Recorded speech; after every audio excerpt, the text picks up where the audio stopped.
सागर में संविधान दिवस की 75वीं वर्षगांठ पर भगवानगंज स्थित अंबेडकर प्रतिमा के समक्ष बाबा साहब को नमन वंदन करने बड़ी संख्या में हर वर्ग के लोग पहुंच रहे हैं और देश की एकता अखंडता कायम रहे और वंचित वर्गों को मुख्य धारा से जोड़कर संवैधानिक समानता का अधिकार देने पर उनके प्रति अपना आभार भी व्यक्त कर रहे हैं। इस मौके पर संविधान समिति के सदस्य रहे डॉक्टर सर हरि सिंह गौर को भी सभी ने उनकी जयंती पर नमन बंधन कर उन्हें भी याद किया। अनुसूचित जाति वर्ग के उत्थान और कल्याण के लिए जो व्यवस्था संविधान में लागू की गई है, उसके कारण ही इस देश में इस जाति वर्ग की उन्नति का रास्ता प्रशस्त हुआ है, जिसको लेकर सभी गौरवान्वित भी नजर आए।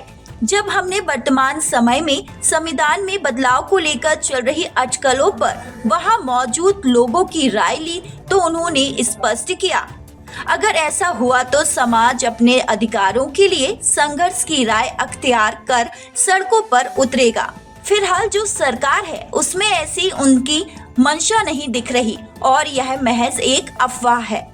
देश को समानता का अधिकार, देश को भाईचारे की संख्या में लाने का अधिकार, देश को चलाने की नीति जो अंबेडकर साहब के द्वारा रचित संविधान बनाया गया, उसके कारण ही देश आज कहीं ना कहीं शिथिल स्थिति में चल रहा है। आज हम भाईचारे से रह पा रहे हैं, आज हम छोटे बड़े का भेदभाव खत्म होते जा रहा है, लोग तरक्की कर रहे हैं, अग्रसर हो रहे हैं। ये सब अंबेडकर जी के बनाए संविधान की बदौलत है। बूथ स्तर पर, वार्ड स्तर पर जयंतियाँ मनाई जा रही हैं, गुरु महापुरुषों का सम्मान किया जा रहा है। ये भारतीय जनता पार्टी है।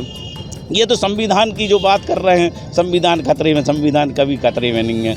और संविधान को अगर आँच आएगी तो पूरा अनुसूचित वर्ग और हमारा जो दलित वर्ग है रोडों पर आकर उग्र आंदोलन करने को हम लोग तैयार है। संघर्ष की आदत है हम लोगों को। बाबा साहब का जो मूल मंत्र है, शिक्षित बनो, संगठित रहो और संघर्ष करो, तो लगातार संघर्ष करते आ रहे हैं।